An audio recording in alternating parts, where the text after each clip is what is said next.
తెలంగాణలో ధరణి పోర్టల్ సమస్యలపైన నివేదిక ఇచ్చేందుకు కమిటీ సిద్ధమైంది. పోర్టల్ ద్వారా జరిగిన అవకతవకలు, అందులోని లోపాలపైన సమగ్ర సమాచారంతో ఈ నివేదికను అందించేందుకు కమిటీ సభ్యులు సన్నద్ధమవుతున్నారు. ధరణి పోర్టల్పై ఫిర్యాదులు అధికంగా రావడంతో పరిష్కారం కోసం రాష్ట్ర ప్రభుత్వం కమిటీ వేయగా సభ్యులు వివిధ దశలలో సమావేశాలు నిర్వహించారు. బుధవారం నిర్వహించిన సమావేశంతో కమిటీ సమావేశాలు ఇంతటితో ముగిసినట్లేనని కమిటీ సభ్యులు తెలిపారు. ఇప్పటికే పలు శాఖల అధికారులతో పాటు కలెక్టర్లతో కూడా సమావేశమైంది ధరణి కమిటీ. ధరణి వల్ల ఎలాంటి ఇబ్బందులు ఎదుర్కొంటున్నారు, వాటిని సాల్వ్ చేయడానికి ఏం చేయాలనే అంశాలు సేకరించింది.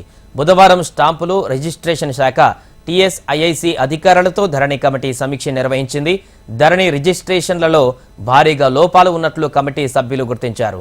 టీఎస్ఐఐసి ల్యాండ్ బ్యాంకులో 60,000 ఎకరాలు ఉండగా ధరణిలో 25,000 ఎకరాలే ఉన్నట్టు గుర్తించారు. దీంతో 35,000 ఎకరాల భూములు ఏమయ్యాయన్న దానిపైన ధరణి కమిటీ ఆరా తీసింది.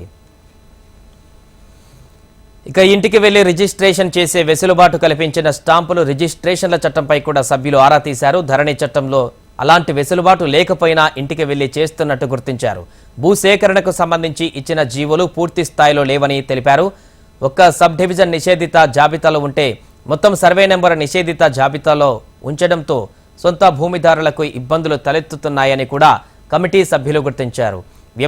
వ్యవసాయేతర భూములు రెండు ఒకేసారి రిజిస్ట్రేషన్ చేసే వెసులుబాటు ధరణి వెబ్సైట్లో లేదు కాబట్టి అమ్మేవాళ్లు కొనేవాళ్లు ఇద్దరు ఉంటేనే క్రయ విక్రయాలు పూర్తయ్యేలా ధరణి కమిటీ సూచించినట్టుగా తెలుస్తోంది.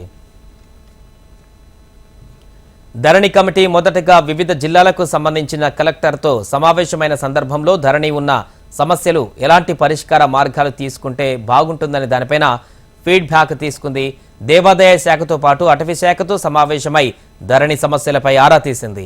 ఇలా ధరణి సమస్యలపైన దృష్టి పెట్టిన కమిటీ రాష్ట్ర ప్రభుత్వానికి ఒక నివేదిక ఇవ్వడానికి సిద్ధమవుతోంది. ఈ నివేదిక ఆధారంగా ధరణిలో ఎలాంటి మాడ్యూల్స్ చేంజ్ చేస్తారనేది ఆసక్తిగా మారింది.